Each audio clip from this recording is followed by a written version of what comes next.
Selamat sejahtera kepada pelajar yang dikasihi. Saya Lee Kui Hui, boleh panggil saya Miss Lee. Video ini adalah berkenaan dengan bab 4 teori perlakuan pengguna. Jadi untuk teori perlakuan pengguna ini kita mempunyai dua subtopik yang utama lah. Jadi pada video yang lepas, Miss pun telah bincang berkenaan dengan jumlah utility dan utility suit serta hukum utility suit perkurangan. Jadi untuk video ini kita akan fokus tentang syarat keseimbangan pengguna. Keseimbangan pengguna. Dia adalah satu keadaan di mana pengguna itu dapat memaksimumkan kepuasannya. Jadi ini adalah berkenaan dengan syarat asas, serta dengan menggunakan pendapatan yang diperuntukkan.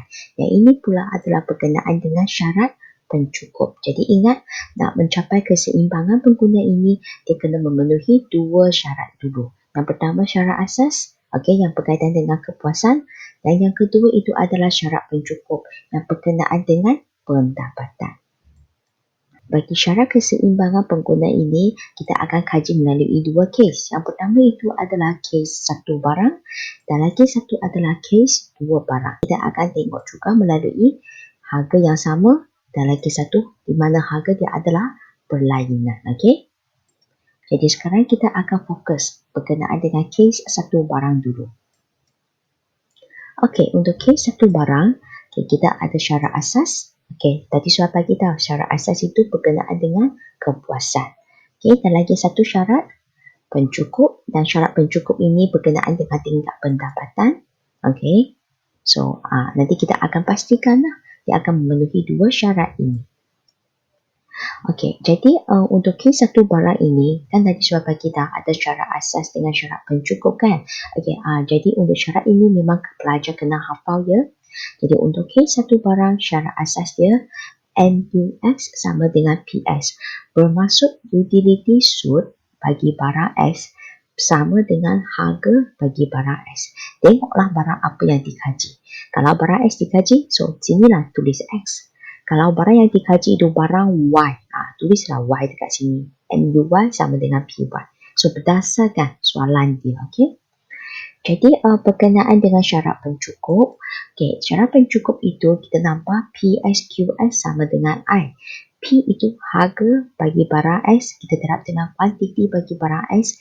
Ini adalah perbelanjaan pengguna. Kan video yang sebelum ini kita pernah belajar pasal TE kan, total expenses kan. Jumlah perbelanjaan itu P darab Q, sama je.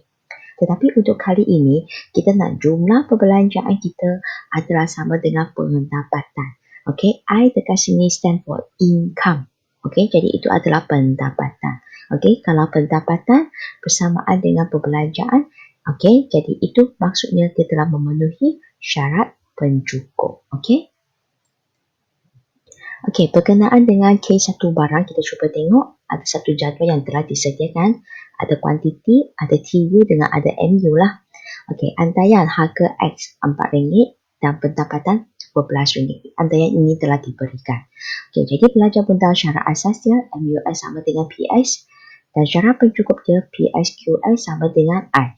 Jadi nanti Miss akan cuba terangkan bagaimana kita kata bahawa seseorang pengguna itu dia boleh mencapai keseimbangan pengguna dengan memenuhi kedua-dua syarat ini.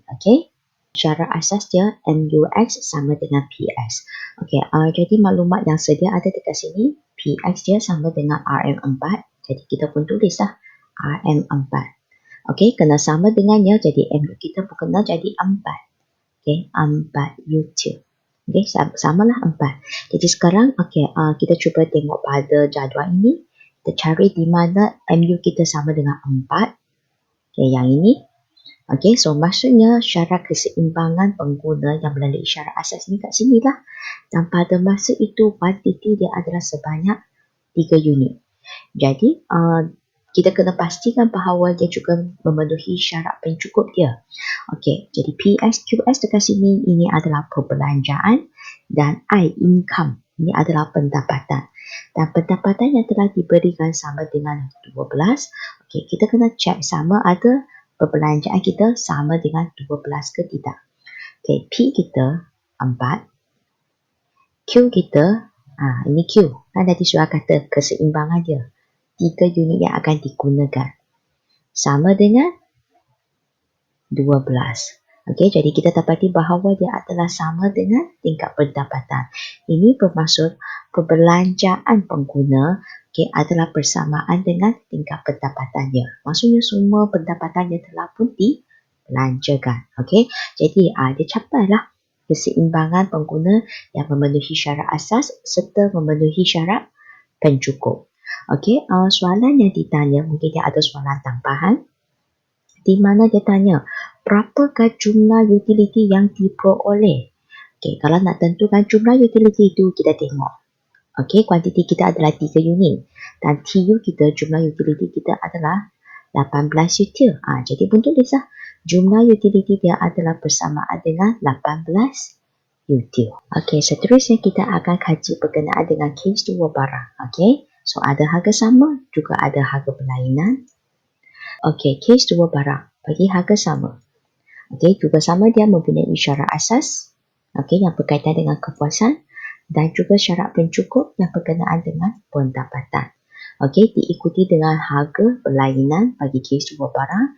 Okey, dia juga mempunyai syarat asas yang berkenaan dengan kepuasan dan lagi satu berkenaan dengan syarat pencukup yang berkaitan dengan tingkat pendapatan. Okey, jadi sekarang kita akan fokus tentang case 2 barang di mana harga dia adalah sama.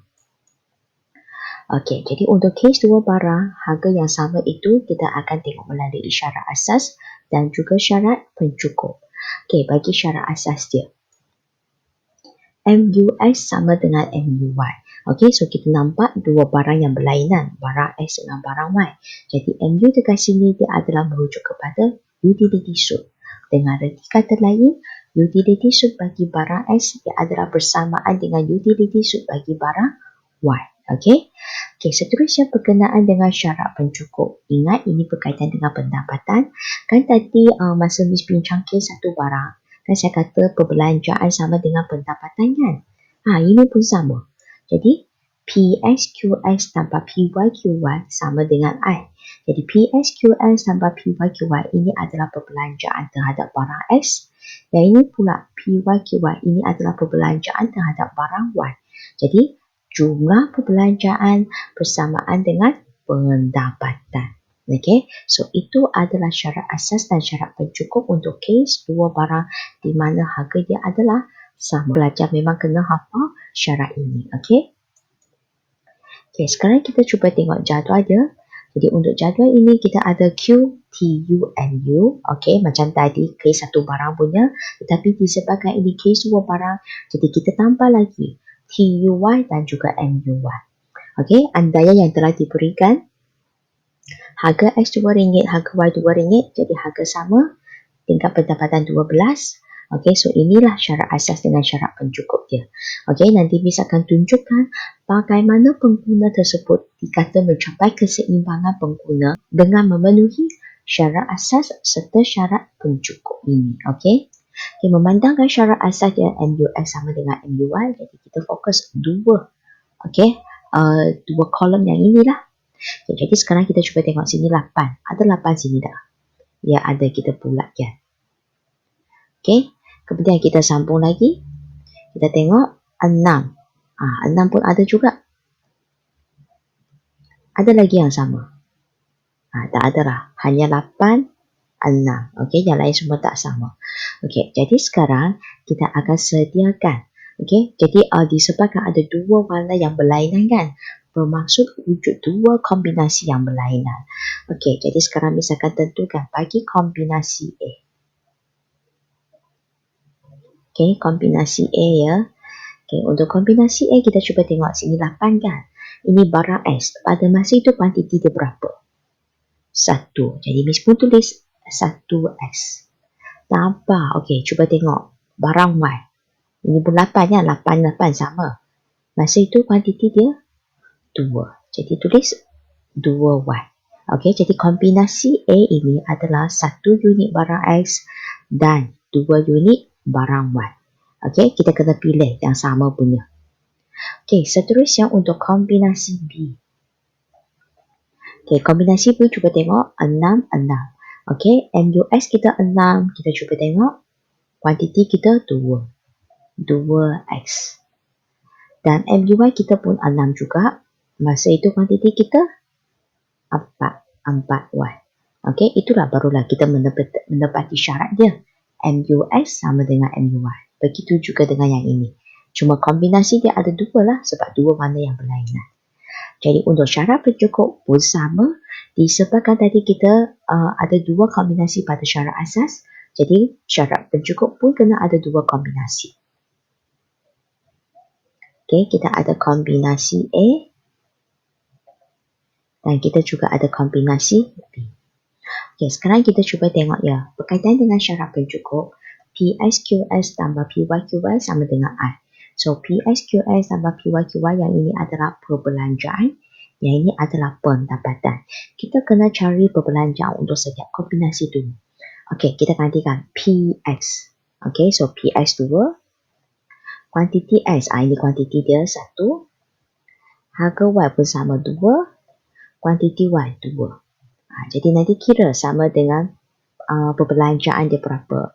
2 tambah 4. RM6. Itu perbelanjaan bagi pengguna kalau dia pilih kombinasi A. Okey, sekarang kita sambung dengan kombinasi B pula. Okey, harga X 2. Kuantiti X 2. Kuantiti Y 4. Jadi kita cuba kira perbelanjaan dia. So ingat perbelanjaan kena ada RM. Ini 4. 8. Jadi 12. Okey, dan sekarang syarat kita kena dapati bahawa di mana perbelanjaan kita kena sama dengan tingkat pendapatan. Jadi kalau kombinasi A perbelanjaan dia RM6 dan kalau pilih kombinasi B perbelanjaan dia RM12. Jadi nak sama dengan tingkat pendapatan, kita akan pilih kombinasi B. Sebab pendapatan dia akan sama dengan perbelanjaan dia. Okey, jadi step yang seterusnya, pelajar pun tulislah itu sebagai kesimpulan dia. Okey, kita bagi tahu bahawa pengguna akan memilih pilih kombinasi B. Kombinasi B iaitu berapa X berapa Y. Iaitu 2 unit. 2 unit apa? Barang X dan 4 unit barang Y. Okey, dengan pendapatan dia berapa? So kita bagi tahu juga dengan tingkat pendapatan sebanyak RM12. Okey, so untuk jawab soalan ini pelajar kena ingat, first step dia kena ada syarat asas dia, diikuti dengan syarat pencukup dan yang ketiga kena tahu kesimpulan dia. Okey, kesimpulan dia bagi tahu dia pilih kombinasi apa, berapa X, berapa Y, dan tingkat pendapatan dia berapa. Itu saja. Okey, selain daripada itu, soalan dia juga boleh tanya, berapakah jumlah utility yang diperoleh? Okey, kalau dia pilih kombinasi B. Okey, jadi sekarang kita tengok semula.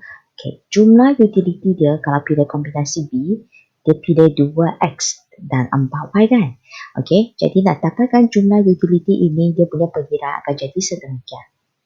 Jumlah utility yang diperoleh sama dengan TU berapa X? 2X. Jadi kita pun tulis TU 2X tambah TU berapa Y? 4Y. Jadi sekarang pelajar boleh fokus kalau TU 2X, ini TU ya. Ini TU, fokus TU saja, tak ada kaitan dengan MU dah. TU 2X, 2X. TU 4Y, ini TU Y cari 4 kuantiti sini.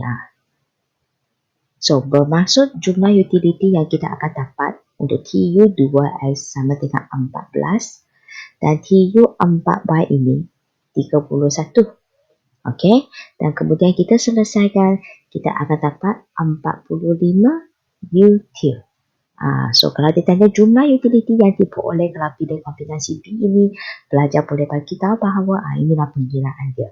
Dan jumlah utility yang terdapat itu adalah sebanyak 45 util. Okey. Bagi case 2 barang ini, selain daripada harga sama, nanti kita juga akan tengok yang harga berlainan. Okey, jadi harga berlainan pun samalah. Dia mempunyai syarat asas dengan syarat pencukup. Okey, sekarang kita akan fokus kes 2 barang harga berlainan. Okey, juga sama, dia mempunyai syarat asas dengan syarat pencukup. Jadi, kes 2 barang harga berlainan, syarat asas dia MUX per PS sama dengan MUY per PY. MUX per PS itu kita panggil utility sud per ringgit bagi barang X sama dengan utility sud per ringgit bagi barang Y. Okey, jadi ingat ini adalah berkenaan dengan kepuasannya. Jadi harga berlainan itulah syarat dia. Bagi syarat pencukup dia adalah sama seperti kes 2 barang harga yang sama punya. Yang penting janji perbelanjaan sama dengan pendapatan. Itu saja untuk syarat pencukup dia, okey? Yang beza hanya ini je. Okey, seterusnya kita cuba tengok jadual ini. Okey, tadi kita hanya ada Q, TU dengan MU. Tapi disebabkan sekarang syarat dia sudah berlainan, MUS per PS equal to MUY per PY. Jadi kena tambah kolom ini. Pelajar kena tunjuk pengiraan inilah. Guna MU ini bahagi harga. Kalau harga barang X RM1, bahagi 1 je lah, dapat 10. Yang ini pula harga Y RM2, guna MUY 24, bahagi 2. Dapat yang ini, 12 util. Okey, jadi dia sudah ada tambahan sikit lah, berbeza ataupun kita kata berlainan sikit berbanding dengan tadi punya. Jadi sekarang kita cuba tengok andaian dia. Harga X RM1, harga Y RM2, so nampaklah harga dia berlainan. Jadi tingkat pendapatan dia RM5. Okey, so syarat asas dia MUS per PS equal to MUY per PY dan syarat pencukup dia sama seperti tadi. Bagi kes 2 barang harga dia sama. Okey, seperti biasalah, nanti Miss akan tunjukkan pengiraannya bagaimana kita kata seseorang pengguna itu dia dapat capai keseimbangan pengguna dengan melalui syarat asas serta syarat pencukup. Okey, jadi disebabkan harga dia adalah berlainan, maka syarat asas dia MUX per PS sama dengan MUY per PY. Okey, jadi kita kena cari yang sama dulu. Jadi kita kena fokuslah. Okey, kolom yang berkaitan dengan utility sud per ringgit MUX per PS bagi barang X dan utility sud per ringgit bagi barang Y. Kita fokus dua ini je. Okey, sekarang kita tengok 10. Ada 10 tak? Okay, ada, kita pun bulatkan. Okey, seterusnya kita sambung lagi, kita tengok 8. Tak ada?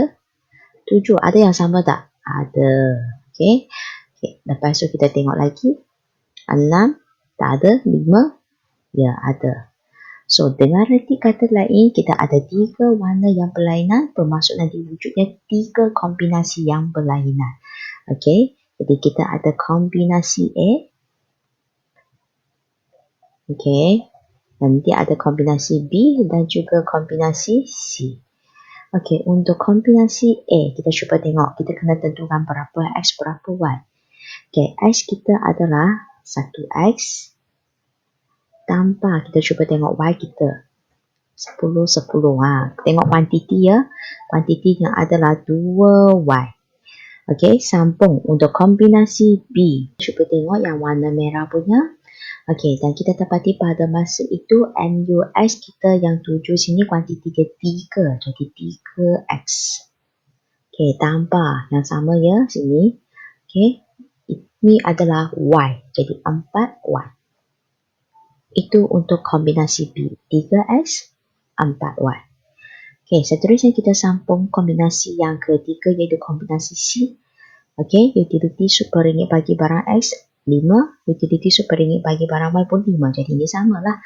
So bermaksud dekat sini dia akan guna 5X tambah 5Y. Tengok kuantiti dia yang sebelah sini. Okey, jadi kita ada 3 kombinasi yang berlainan untuk syarat asas dia. Maka begitu juga untuk syarat pencukup. Okey, kita akan tulislah ketiga-tiga kombinasi tersebut. Kombinasi A, kombinasi B dan juga kombinasi C. Okey, cuba tengok. Kombinasi A. Kita punya syarat tu harga X kita 1. Okey, kuantiti X kita 1. Tambah harga Y kita 2. Kuantiti tengok yang ini. 2. Okey, jadi kita kena cari perbelanjaan dia dulu. 1 Sini 4. Jadi ini RM5 perbelanjaan dia. Okey, kemudian untuk kombinasi B, harga X kita 1. Kuantiti X kita 3. Harga kuantiti 4. Okey, jadi jumlahkan. Dia akan jadi sini 3, sini 8. Jadi 11. Okey, sambung. Untuk kombinasi C pula. Harga X 1, kuantiti dia 5. Okey, kemudian harga Y kita RM2 dan kuantiti bagi barang Y, okey, tengok di sini juga 5. So, sini jadi 5, sini 10, jadi dia akan sama dengan 15 untuk perbelanjaan dia. Okey, disebabkan syarat pencukup ini, kita kena pastikan bahawa perbelanjaan kita sama dengan tingkat pendapatan, maka kita cuba tengok ya. Okey, pendapatan kita sekarang adalah sebanyak RM5. I itu income pendapatan. Jadi nak sama dengan tingkat perbelanjaan kita, ya, yang ini kan. Pemasuk pengguna tersebut yang akan pilih kombinasi A. Okey, dekat sini, okey, kita kena buat satu kesimpulan lah. Jadi kesimpulan dia, okey, Miss tulis dekat sini ya, kesimpulan. Okey, maka pengguna akan memilih. Okey, dia pilih kombinasi apa? Kombinasi A. Okey, yang ini dia akan pilih iaitu berapa X? 1 unit barang X. Okey, dan 2 unit barang Y.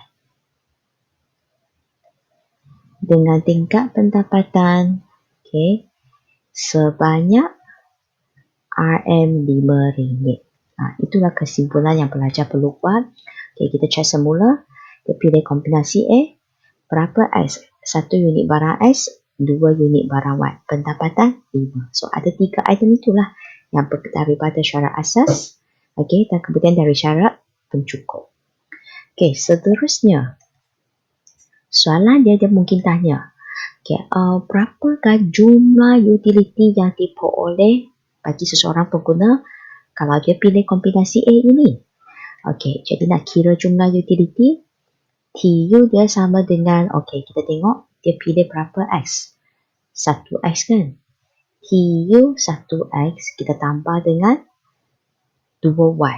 Okey, TU 2Y. Jadi untuk jumlah utility, kita fokus yang ini ya sekarang. Jumlah utility X, jumlah utility Y. 1X tu, tengok 1X 10 UT yang dia akan dapat. Kalau TU 2Y, 2Y TU yang ini. Okey, so TUY 2, jadi kita pilih 44 lah. Bermaksud 10 tambah 44, jadi kita akan dapat sebanyak 54. 54 apa tu? UT. Okey, so itulah jawapannya. Kalau soalan dia tanya, berapakah jumlah utility yang diperoleh pengguna kalau dia pilih kombinasi A? So itulah pengiraan dia. Okey, jadi itulah untuk case 2 barang di mana harga dia adalah berlainan. Okey, jadi sekarang kita akan masuk sesi soal jawab. Okey, soalan yang dikemukakan. Nyatakan syarat asas bagi case 1 barang. Cuba fikirkan apakah syarat asas dia? Okey, jadi untuk case 1 barang, syarat asas dia sama dengan MUX sama dengan PX. Okey, so itu syarat asas dia. Okey, seterusnya. Apakah syarat asas bagi case 2 barang di mana harga dia adalah berlainan? Okey, cuba fikirkan. Juga sama syarat asas. Okey, bagi case 2 barang di mana harga dia berlainan, syarat asas dia MUX per PX sama dengan MUY per PY. Jadi MUX per PX dia boleh dikenali sebagai utility suit per ringgit bagi barang X adalah bersamaan dengan utility suit per ringgit bagi barang Y. Okey? Sambung. Nyatakan syarat pencukup bagi case 2 barang. Cuba fikirkan apakah syarat pencukup dia?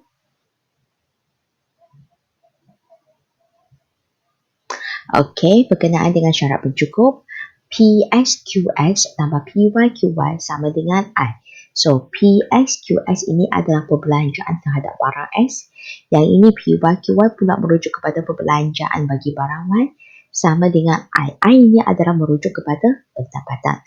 Bermaksud jumlah perbelanjaan adalah bersamaan dengan tingkat pendapatan. Okay, pelajar kena pastikan bahawa anda memang telah hafal lah berkaitan dengan syarat asas dengan syarat pencukup bagi kes yang berlainan. Okay, dengan demikian setakat itu saja untuk sesi soal jawab kita. Okay.